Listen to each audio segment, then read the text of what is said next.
This is episode 290 of the Beyond the Food Show, and today is another segment of her story. And we welcome Kim. Kim Beckman is a very successful, high-achieving professional woman who secretly spent nearly 40 years in cycle of restriction and binging. To the outside world, she seemed to have it all together, but in her own mind and body, it wasn't so. Now today, she's unlearned diet culture and she's mentoring other women. Ready for her story? Stay tuned.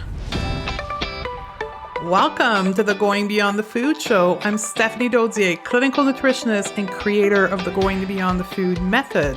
And after a 25-year dieting career that started at the age of 12, I decided to say hell no to diet culture and undiet my life. It is now my mission to help women undiet their life.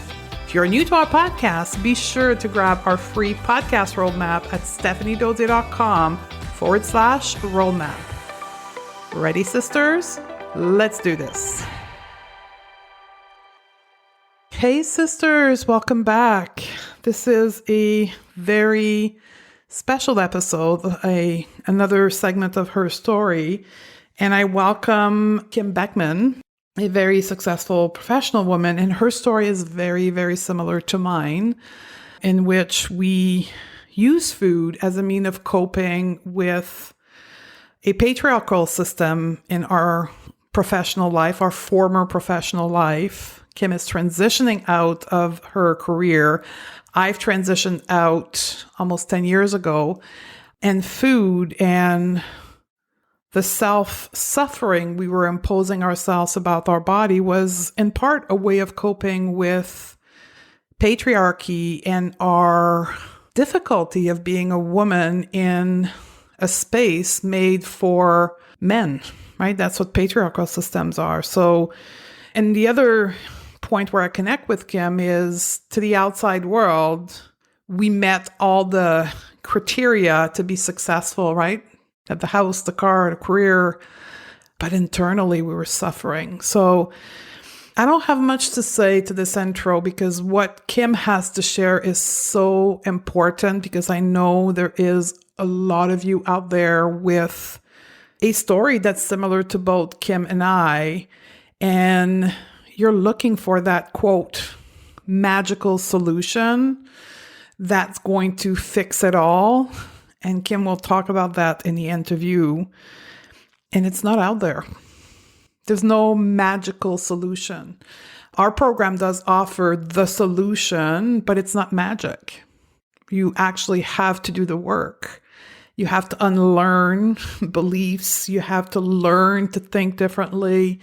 You have to learn to process your emotion. You have to learn, and Kim will talk about that, to be vulnerable, which is what our career in this patriarchal system, this toxic masculinity we were trapped in, wasn't permitting us to do, right? We couldn't be vulnerable because it was going to be used against us. So this is a very powerful interview, as all the Her Story segments are. But for this segment of population, I think this will have a lot of impact for you. And if you recognize yourself in that story and you do want to start the work in a very secure, safe environment, know that our program, Undiet Your Life, is that space. It's the space that Kim is in. It's the space that I created for myself, for my own healing. And that's the space that's waiting for you if you are ready after listening to this beautiful and powerful interview. So without any more delay, we're going to move on to Kim's story. Welcome to the show, Kim. I'm very excited to have this conversation with you and to share your story of undieting your life. So for people listening, let's introduce who you are, a little bit of your background story, and how we came to be together. Sure. My name is Kim, and I am now 64 years old. So I have a dieting history that goes way, way, way, way back, probably to my teens. Definitely to my teens, in a time when amphetamines were the thing, and there were Miss America pageants on television where they announced the weight of women and There was a bathing suit competition. I mean, that's just how old I am in terms of my experience around what I came from. And, that's more in your face than a lot of what I think is out there today. But it's sometimes a helpful reminder to me as where this disordered eating came from. And I'll just call it that. I used to pathologize it a lot more since being part of Undiet Your Life, as it's now called. I've really been able to pick that apart a bit more, but it really wasn't until I started the program, probably a bit about 13, 14 months ago, that I really was finally prepared to say no more, because my diet history is probably not dissimilar to people who were in that cycle for longer or shorter periods. I mean, crazy things from bananas and skim milk to, national quote unquote weight loss programs that were this never ending circle. And, I was doing a lot of binging. I was really just caught in the vice of this notion that if I fixed my body, my life would be fixed. And it also happened over the course of a lifetime where I had lots of pretty major traumas in my life. And the food seemed to be the outlet and the place where I went to both find comfort, but more often than not, to beat myself up. Because at the same time I was having that internal battle, I really had virtually all of it behind a curtain. Nobody saw it. Nobody would have known that I was having a battle that was like that, because to the outside world, I was a professional. I was pretty successful in my profession. And I would never have wanted anyone to know, including those closest to me, that vulnerability was so painful and so difficult for me. So I guess I came to Undiet Your Life when I first found your podcast at one point where I just decided I was really just at a stage I was not able to diet anymore. Like, I was feeling a real anger about it, about the restriction and the notion that I would restrict. And I think that that's when I started just surfing podcasts and came upon your podcast. And that was probably a year to 2 years before I actually took the step of joining the community, because I, for a long time, was hoping somebody had the formula, that there was some switch that would be flipped and I would get this intuitive eating thing, and everything that comes with this package of both behaviors and the emotional piece would just be poof, fixed. I mean, in that respect, it was a lot like the diet mentality, because that's what that whole industry sells. So that's really where I was when I joined the program. And it's been what I would say as an unfolding opening journey for me. I would characterize that time before I came to Undiet Your Life as restriction in every sense: emotional restriction, food restriction, even though that wasn't successful, that going inward, that shutting down, to now being in a place where I both emotionally and more physically am prepared to be out there in a world in a size that's probably not a whole lot different than when I came in, but trying to really and focusing on deciding that I'm going to be at peace with that, because that is one of the main learnings from this program for me, is that I get to decide which thought I believe. And today I believe that my body as it is really a miracle. It's taken me through a lot. It still is incredibly healthy. And that's where I choose to be today, which doesn't mean that I don't have struggles, which is probably the other second major learning for me, which is that life isn't the flip of a switch and everything is beautiful. Life has ups and downs, and I have days that are ups and downs and phases that I go through where I'm actively working on the program more than others. And in fact, I guess now that I've been at it for a bit over a year, I realize that some of my most important work happens when I'm not actively going after it. But of course, I have to be careful not to just slip and slide all over. It's really important to have a practice too. So I guess I'd say nothing is an absolute. And if I've come away with anything, it's that and to be kinder to myself. That I'm still having a harder time with, but it's coming. That was beautiful. So 64, we met a year ago. So say you started around your 60s. How is that in correlation to your career?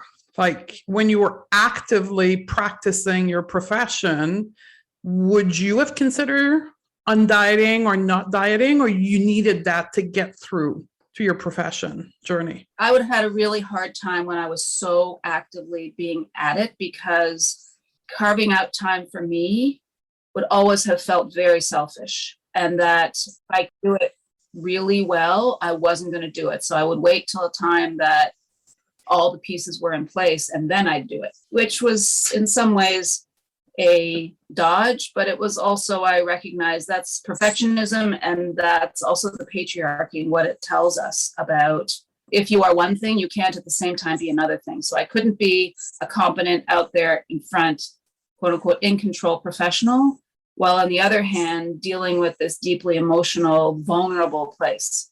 And so I had a really hard time meshing those two. So when I came to Undiet Your Life was a time when I was starting to transition away from my work life, and I haven't completed that transition, but this program has been very helpful for me in discovering that I can be many things all at the same time. And that, in some ways the pandemic, because we're having this discussion as we hope the pandemic is rounding the corner towards its end stage, a lot of people have become much more honest about their mental health and their inner life. And maybe that also helped give me some permission. I don't know, but it also came at a time when I'm spending a lot more time at home than I ever have, because my office closed to virtually everyone for in-office work. So it also provided an opportunity in that way too. That was sort of another corner that I rounded. And yeah, once I rounded that corner, there was just no going back, certainly no going back to that whole diet mentality world. It's funny when we turn the corner and we see the light, it's scary, but we jump in and we can't imagine our life not being in that light anymore. So true. Absolutely true for me. So you talked about patriarchy, and that's something that through the coaching session we've had together, we came to share that perspective. And I know there's a lot of women, professional women, and even people that perhaps own their business that are more our age who have been successful in their career or in their business and didn't understand why they had to work so hard in order to be successful. And we've discovered that it is because the system is not created for us, right? So we have to work really hard. Was dieting a coping mechanism to this situation where you were in? I would say that it was, because one of the things the patriarchy teaches us, probably primarily, is that we're only worthy if we can check all the boxes. And all the boxes definitely includes, and for virtually all women, even professional women who are quote unquote successful, being in a body that's acceptable to outer judgment is, if it's not at the top, it's very near the top, along with being competent but not too pushy, and that constantly at the edge of a knife in terms of how far you can go but not too far. And so in some ways I often felt that my dieting history and my rebelling, while it was inward focused in many ways, was one of my very fundamental ways of striking back against patriarchy, emotionally more than anything, because it's like a tight jacket, almost like a straitjacket tied inside of it. And all you can do is sort of squirm within the confines of that. And yep, it was highly uncomfortable. But the other thing I recognize as I look back is how numb I was to all of those feelings. Like I just assumed that the message was the right message. And because it's all tied to that wellness and health and all the rest of it, that, there must just be something wrong with me, that I couldn't get it together. And this remains such a huge struggle for me. I think, and we share that, and I know hundreds of women listening to this will share this.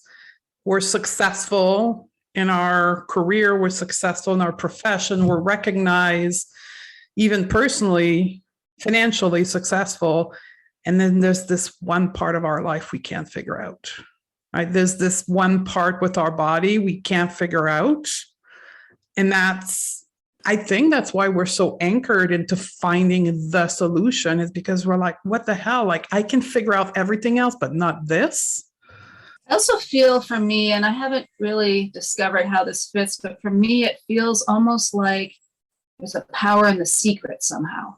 This idea that I retain something that's mine that doesn't make me so public and so vulnerable. It's almost a way to keep my shell intact, is if I keep this churning on the inside, because I can't let it be seen on the outside. So the secret really is a way to keep distance between me and the people I engage with, because at some fundamental level, I don't want to be seen in my vulnerability. And I know you've done a number of podcasts lately about intimacy, which have been really helpful for me. And the idea of also having pleasure and all of those things that are on the other side of performing and performing well, which is taking the time to be vulnerable, to be intimate, to find fun and joy and all those things.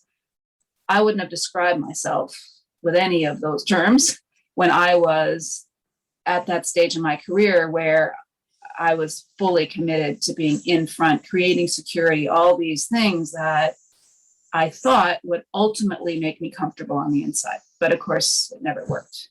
As you say that, the thing that comes to mind is feminine energy versus masculine energy, right? And that patriarchy is masculine energy, right? It's built for, and I want to be careful on the terms, but it's built for this masculine, traditionally known as masculine energy, which is unvulnerable, non-emotional, performance-driven, achievement-driven.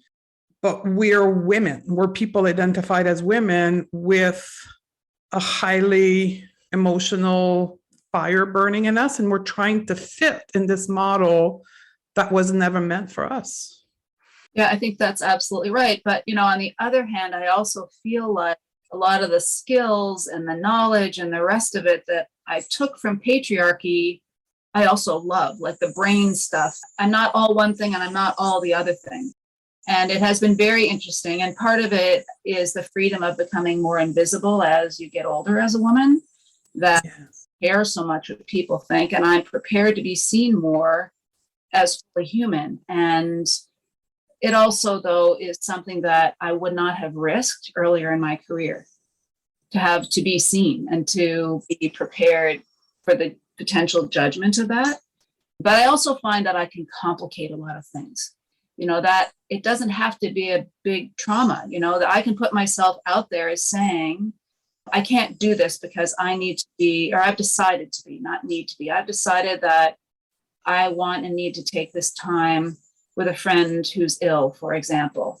And people can take it or leave it. They can think I'm not as committed as I should be, but it doesn't matter, because I think it also helps pave the way for younger women to be able to take that space back and say, there are multiple things in my life that are important to me. Work is one of them. But in that sphere, I can be much more honest about how I'm doing, what else I'm doing, why I didn't get a piece of work done when I said I'd get it done. In the past, I would have spun a tale about 15 other things that blew up. Now I can simply say, no, I had a friend who was in need, who's a lifelong friend, and I wanted to spend that time with her because there isn't much time left. And it's amazing when I meet people at that place, a lot of male people for sure, it opens the door because everybody has a story. Everybody wants to share that part of being fully human. And that's just being people. That's not patriarchy. That's not matriarchy. That's just the human experience, and it takes courage, though, to put yourself out there, because there are some people who shut it out and shut it down. And I recognize now that's their own fear. That's nothing about me. Yeah, because as you're saying that, what I was describing earlier as masculine energy was actually the toxic masculine energy that predominates patriarchy right now, and all those career that are typically men driven. It's not healthy masculinity, because all human are connected to their emotion. But in order to fit the model, even the men have to shut down their emotion to be able to climb or be successful in that model. So I know part of your journey with us is also building your second career, that second phase of your life. And I know at some point you were looking for what you were going to do. But as you were speaking for that next generation of women, if you had a message to these perhaps younger women that are career driven, that are going after their career and they want to be successful in a patriarchal environment, what would you say to them?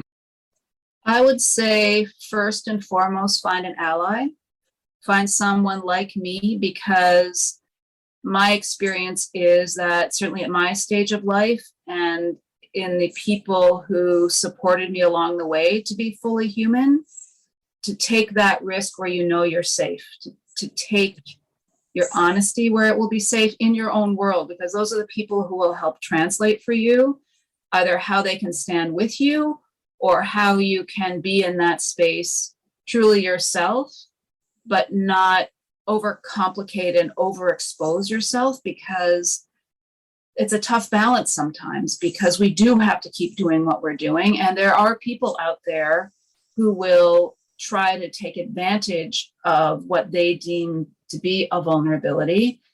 And once something personal is out there, you can't take it back. So I fully recognize that a lot of what I'm saying comes with the benefit of age. So I think allyship is huge. And there are allies out there everywhere, and they're not only women.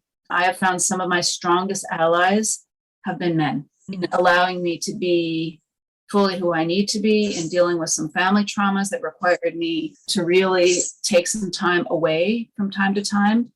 So I guess that would be the other thing I would say, is that there are a lot of men who also suffer from the toxic patriarchy, if not most men. And I happen to be the mother of 2 young men. And I see, because they are not quote unquote traditional young men, that it takes a toll on them as well. And so, if you find your zone of safety, stay with it and maintain those relationships and really invest in those relationships for the people where you find your safety. Yeah, mentorship is really important.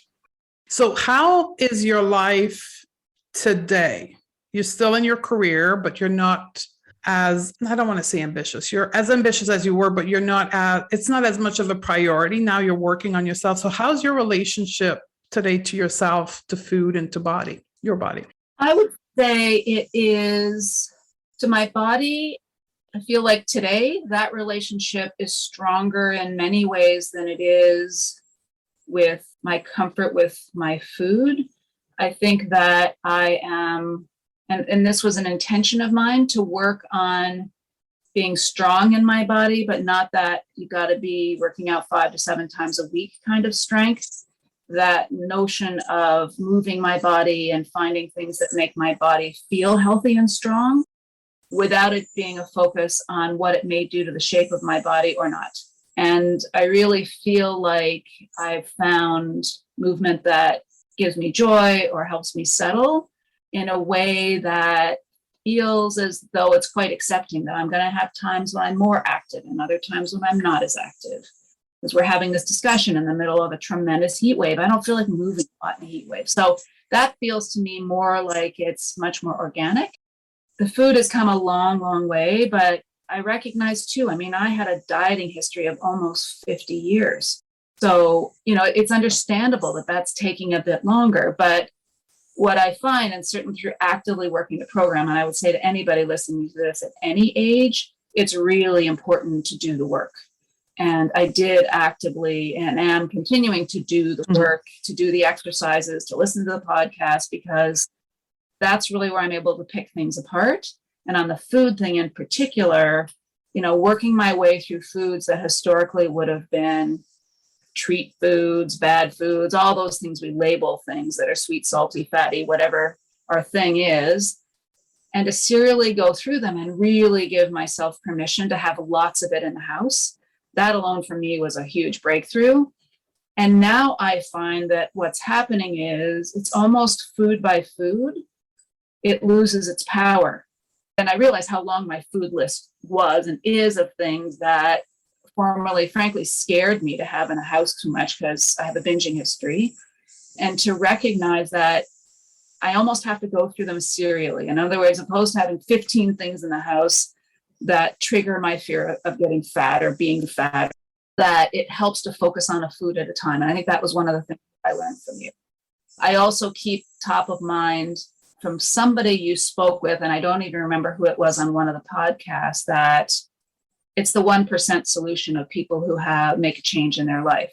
It's not people who get it 100% right. It's the people who start and the people who stay with it. So I have great faith and confidence that the food piece will ultimately be much more ease filled. And I would say it's 100% better than it was when I started the program, for sure. But it's not perfect. And now I'm accepting it may never be perfect, but I am starting to see more ease. I'm starting to see more acceptance when I eat past a point when I might be full on those scales, that I also have to be careful not to be slavish to. That, yeah, sometimes I eat a bit more. It was a delicious meal. I'm talking to people and I may not have been as mindful, but that's okay. I'll just wait until I'm hungry again, to have it be more rhythmic and more natural. And so I'd say if I'm still working on anything, it's that, because I've definitely seen in working this program that the other things that I was so focused on before, like I have to have a plan to transition out of my work, and I have to, now I recognize that no, I actually don't. As long as I focus on that 1%, which has been very helpful to me, to continue exploring, to be open to ideas, to accept that some days are more active than others, whether it's physical or even exploring other notions, and to recognize that I actually already am doing a fair amount, because that's the other thing in my type A personality, that I can forget that. As one example, I'm a co-chair of an organization that supports women in an industry that's typically very male oriented. And it's a pretty big commitment, and I'm loving it. And that, in combination with now working part-time, is the sweet spot for me, because it leaves time to do work on the program and do other things in my life. So I guess that's a long way around of saying that it's all of a piece, and I have to just recognize that I'll always have to be adjusting, whether it's my food, whether it's body image, whether it's movement. That's just life. And I think it was actually in the daily text that you sent today, it was the statement that our bodies will change over time. God, I've seen that at this age. Some days I'll be happier looking in the mirror than others, but not let that be the marker of whether today's a good day or not. There's so much here, but what I appreciate about the food thing, and I think this is what's going to deliver what you want, is the fact that you're patient. You're like, yeah, this is what it is right now. I had a list of 50 years acquirement of like fear food, and I'm working through them one by one. And that's perfectly perfect right now. Like, you've changed your mindset to go about this as I need to fix myself because something is wrong. And you're like, you know what? We're going to chip at it while living my life. Yeah. That's beautiful. That's the singular thing I've taken from this program that has fundamentally changed my life. It's that my life is made up of a lot of moving pieces, and there's nothing wrong with me, that it's a life project. And yes, some of it has to do with my extended diet history and my disordered relationship with food, but that's not a judgment. Everybody in their own way, if they're actually engaged in their own life, goes through that process.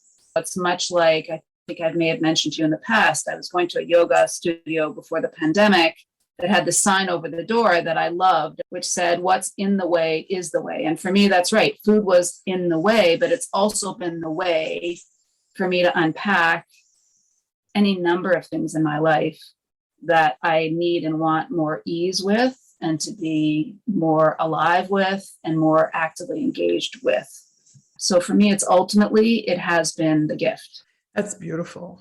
That's beautiful. Like, as you were speaking, I was seeing a woman's shape of a body being tied around with rope.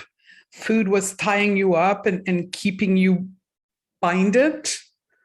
And that same thing, the food, is unbinding you and freeing you up.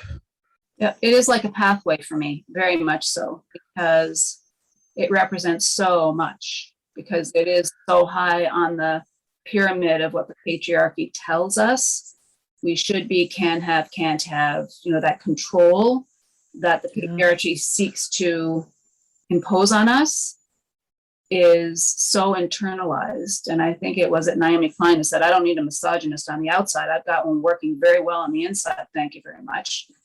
And taking that voice, and that's the one voice I really clear I just won't listen to anymore. But it's not like it's not there. It probably will always be there as long as the culture we live in sends those messages. And because we've lived in it for so long, literally our neural pathways in our brain will likely default to that narrative for years to come. It's been so everly present and so driving in our own mind. And that's the power of mindset and self-coaching, is being able to see these voices, but not respond to them. Not expecting that these thoughts will go away, but just to be able to see them and like, no, not today. I'm not engaging with that. Yeah, and the other thing that I've really learned in this program is that I also don't have to engage with other people where they are on their journey. I mean, I find it now sad when I see and I hear other women who are my age who still talk about being on that program and, the pandemic 19 or whatever they call it, and I've lost this or I've lost that. And it just makes me feel profoundly sad because the energy that goes into that. But I've decided it's not my place to give them the speech. If people are open to it, I'll often say to people, I will never diet again. If people are open to having that conversation, they'll continue it. But I find 9 times out of 10, even in my age group, people don't take up the conversation because it's, for whatever reason in their lives, it's just too threatening. Well, what the startup of this movement, right? Like you were describing, I didn't even realize you're describing at the beginning, like your early teen years of dieting, where pageant contestant weight was being told on TV. Like that is another era. Like we're at the end of this, and this movement of acceptance is starting. And often I talk about how radical this work is, like the work of taking a non-diet approach, intuitive eating, and body neutrality. Right now, it's a radical, revolutionary way of thinking for women about food in their body. And that's what you're saying. 9 people out of 10 don't even take up because it's so not in their reality. However, it's with podcasts like mine and other of my colleagues' podcasts and people like you sharing a real person's story that we will inspire more women to take up the revolution. I hope so, because, while I think a lot of people believe that to take up the revolution, you have to be very public about it. This is the first public stance I've ever taken, and in some ways it's still pretty anonymous, but I've agreed that my name can be used. And I think that those of us who are a bit further along the road can let people know that the power of that secret is actually what does us in many ways, while at the same time knowing we all have to be safe. And so this idea that I don't judge anybody about it, but that I'm prepared to be more public about it for people who want to have the conversation, I think is where it happens, because you're right, it's a radical step to say no more diet culture, no more whatever. And, I also realize that in some of the relationship and therapeutic stuff I've done about some relationships in my life that have been pretty challenged, which is that it's not time for me to engage in a conversation like this one or really any other, unless it's, I think the acronym was kind. If I can't say it kindly, I'm not ready to have a conversation yet. If I really need to be out there with my club above my head, ready to charge, it's not time yet because I'm not ready yet. And I don't have the emotional protection within myself to be stable enough to have that conversation. And it's very interesting that you're recognizing the fact that sharing your story is part of the healing journey.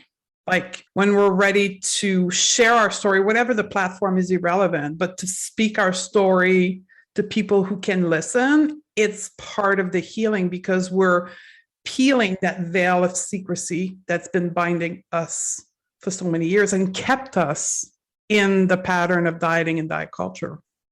Yeah, I think that's right. And it helps us know that there is a community out there. We may not physically be in the same space, but there are a lot of us out there, and that we accept everybody in that community exactly where they are.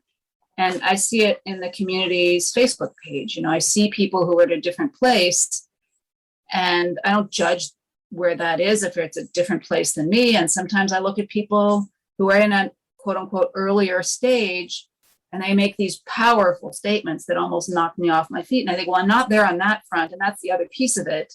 We don't all progress in the same way. We don't all have the same issues coming into it. And we all work it through in our own way. Yeah. So you're coaching other women right now. I didn't even know that. I am more informally through this organization that works with supporting women in the industry that I have been involved in, which I said has been historically a pretty male environment. And yeah, I'm loving that. I'm really loving that. How's been the experience? It's been amazing because what I find is that it's also helped me deal with one of the other bugaboos for me, which is conflict. And that notion of being forward while also being nice and accommodating and all those things. And so it has really been a great incubator for me in organizing what's a pretty ambitious, this organization does a formal mentorship program, but it also does lots of programming. And not everybody agrees all the time. And being able to put my position out there with a whole bunch of other type A women, I should say, and not always have to be right, but also being prepared when I think something is important to take it forward and not really care if people think. And sometimes women, frankly, can be their own worst enemies in terms of how they attack each other. But I've also used it as a bit of an incubator for the program and a lot of what I'm learning in the program, which is I can put myself out there. You may agree or disagree. Some things I let go and some things I take forward because I think they're that important. And that's okay too. I'm really loving the mentorship piece a lot.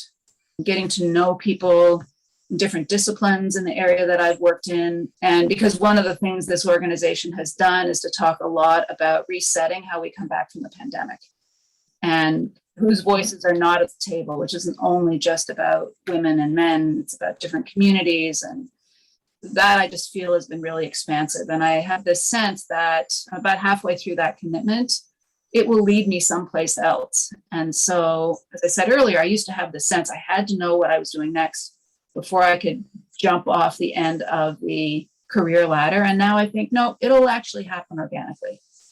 That's beautiful. That's a beautiful way. Like, can you imagine if even halfway through our career in the corporate world, we would have had this knowing of ourselves and vision of ourselves? How much impact it could have changed our career?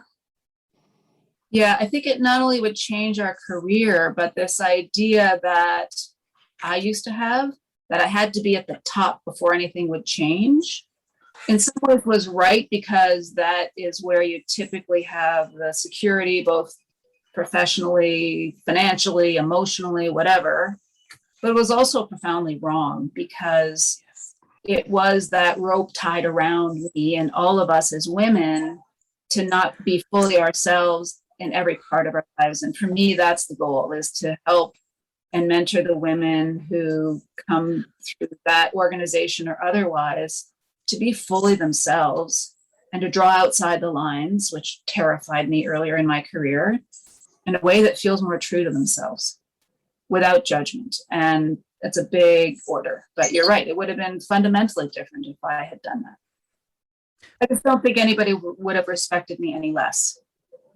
But that's how we change system of oppression, right? System of oppression are changed within the system, like by players within the system, and not with dramatic action, but with everyday little action of choosing differently.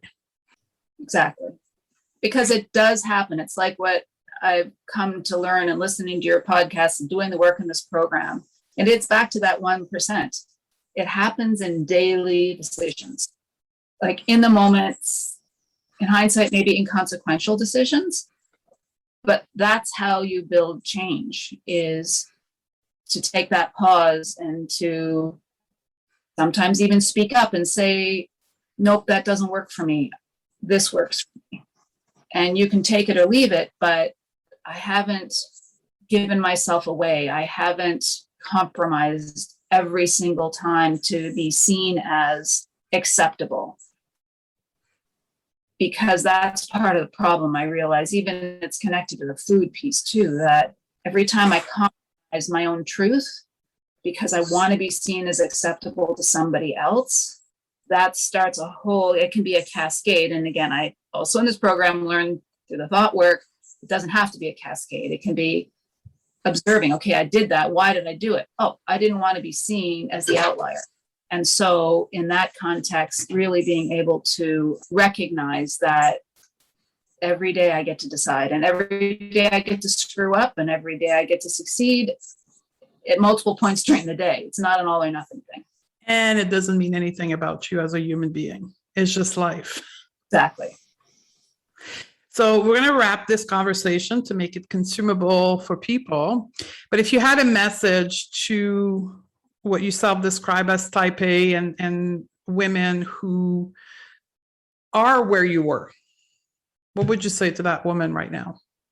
This is an organic process. You owe it to yourself to give yourself the time to work it through and not predetermine that I've got 3 months or 6 months or 9 months to work through this, to let go of all the guilt and the shame about the thousands and thousands and thousands of dollars many of us spent on all of these programs, and treat this commitment as a gift to yourself in being in the program. And remember that you're not in competition with anybody. You're just trying to live your best life. And that takes time, because it's not as though you can put on a shelf all of the things that we are told from the exterior messages about what makes us acceptable, lovable, having value, because those forces are out there and they're going to continue to be out there. So it's just really important also to recognize that we need community and we need it ongoing. And it's not a box to be checked to say, well, I've done that, I've got that under control. Watch out for that word control. That you get to be fully human every day, and you don't have to do it perfectly. And in fact, if you're looking to do it perfectly, that's where you start to make an inquiry about what that's all about. Yeah. Thank you very much. That was a beautiful message. My pleasure. Thank you, Kim, for having shared this time with us and having the first step of publicly sharing your story. How does it feel? You know what? It feels very common and solid. And I've told my story in other worlds about other things that have happened in my life. And I've had that feeling like my gut is clenched. And I don't have that feeling right now, which tells me that I've come a long way. And I want to thank you also, Stephanie, for the fundamental change that you've made in my life and the lives of so many women. And I think you probably don't have any idea whose lives you've touched and how much you have, but just know that the work you are doing is incredibly important, and I'm really grateful for it. You're welcome. And when I see stories like yours, to me, that's my reward, because that's what just like you're preparing your second career. This was my second career. This is my second career. It's not something I'm going to do until I move on to my next life. And that's what I was dreaming. I was dreaming of impacting women like you and having them, just like me, live their best life. And it's working. Hallelujah. Yep, it is. Thank you, Kim. Thanks, Stephanie. Have a great one. Beyond ready to shed diet culture from your life and become the expert at your own body? Awesome. Then you need to join Undiet Your Life program. Go to stephaniedodier.com/join and join us now. Undiet Your Life is the first program of its kind with the unique combination of mindset, life coaching with intuitive eating and body image. Find your freedom, reclaim your power, and take control of your time so you can refocus on what really matters to you. Join Undiet Your Life at stephaniedodier.com/join, and I'll see you on the other side.